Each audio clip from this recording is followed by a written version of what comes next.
الحمد لله نحمده ونستعينه ونستغفره ونؤمن به ونتوكل عليه ونعوذ بالله من شرور أنفسنا ومن سيئات أعمالنا ومن يهده الله فلا مضل له ومن يضلل فلا هادي له أشهد أن لا إله إلا الله وحده لا شريك له وأشهد أن محمدا عبده ورسوله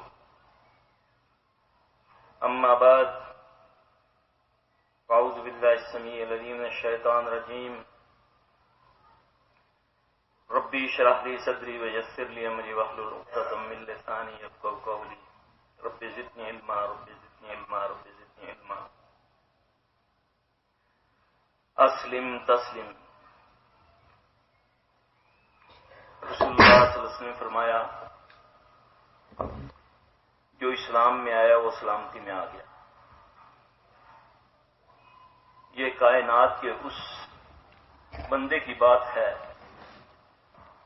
جو اپنی طرف سے کچھ نہیں کہتے. وما ينطق عن الهوى ان هو الا وحي يوحى.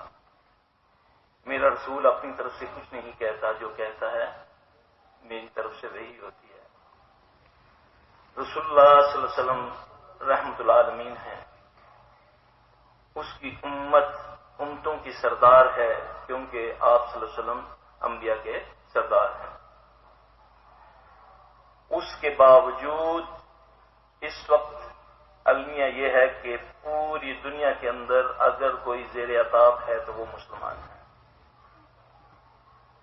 جس کے پاس مال ہے وہ بھی آزمائش میں ہے، جس کے پاس بھوک ہے وہ بھی آزمائش میں ہے. اس کی وجہ کیا ہے؟ رسول اللہ صلی اللہ علیہ وسلم نے حضرت عمر رضی اللہ عنہ ایک موقع پر تورات کے چند اوار پڑھ رہے تھے تو اللہ کے نبی صلی اللہ علیہ وسلم کو وہ اچھا نہ لگا تو رسول اللہ صلی اللہ علیہ وسلم نے فرمایا عمر کیا میں تمہارے لیے کافی نہیں ہوں؟ میری تو وہ شریعت ہے جس کی راتیں بھی دن کی طرح روشن ہیں. میرا بھائی موسیٰ بھی آ جائے تو وہ میری ہی اتباع کرے تو نجات تو پائے.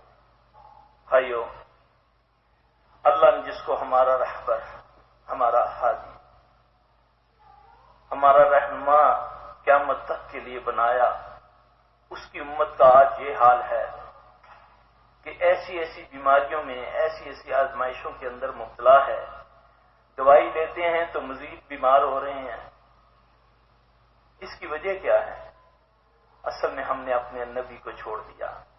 اللہ کے نبی صلی اللہ علیہ وسلم ہجرت کر کے جن ساتھیوں کے ساتھ مدینہ میں تشریف لائے، آپ صلی اللہ علیہ وسلم کے علاوہ جتنے مہاجرین تھے سارے بیمار ہو گئے.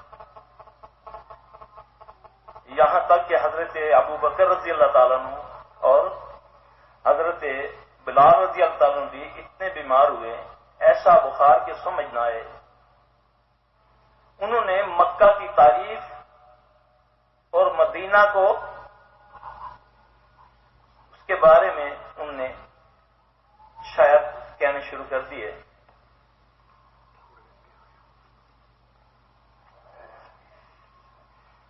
رسول اللہ صلی اللہ علیہ وسلم کو اس بات کا کافی فکر تھا. آپ صلی اللہ علیہ وسلم ایک دن دعا فرماتے ہیں، اے اللہ مدینے کی فضا کو مکے کی فضا سے اچھا کر دے، مکے جیسا کر دے بلکہ اس سے بہتر کر دے. اے اللہ مدینے کی فضا کو مکے جیسا کر دے بلکہ اس سے بہتر کر دے، اور اس کے سا میں برکت ڈال. تول سے رزق ہوتا ہے، اور مدینے کا بخار جوفہ میں لے جا. مدینے کے پاس جوفہ ایک جگہ ہے. رسول اللہ صلی اللہ علیہ وسلم کی عادت مبارک تھی کہ آپ صبح صحابہ سے خواب سنا کرتے تھے. اللہ کے نبی صلی اللہ علیہ وسلم فجر کے بعد اپنی روٹین کے مطابق بیٹھے اور آپ نے فرمایا آج میں خواب دعا کر کے سویا تو اللہ نے مجھے ایک خواب دکھایا. میاں واقعہ دیکھتا ہوں کہ ایک دراز قد کی لمبے قد کی عورت کالا لباس پہنے ہوئے کھلے بالوں کے ساتھ مدینے سے نکل کر جوفا کی طرف جا رہی ہے۔ اس کے بعد جتنے صحابی بیمار تھے سب ٹھیک ہو گئے۔ اس سے کیا بات ثابت ہوئی؟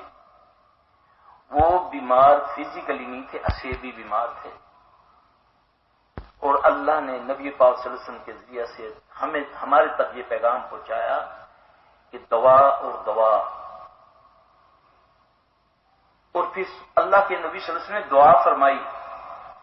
اللہ قدرت رکھتے ہیں اس کے بغیر بھی شفا دینے میں، لیکن یہ اس کا فضل ہے، اس کی رحمت ہے کہ اس نے اپنے پیارے نبی رحمت اللہ عالمین محمد صلی اللہ علیہ وسلم کو ہماری طرف مبعوث فرمایا، جس نے ہمیں پیدا ہونے سے پہلے یعنی نطفے سے پہلے بچنے سے لے کر قیامت قبر تک کا طریقہ سارا بتا دیا۔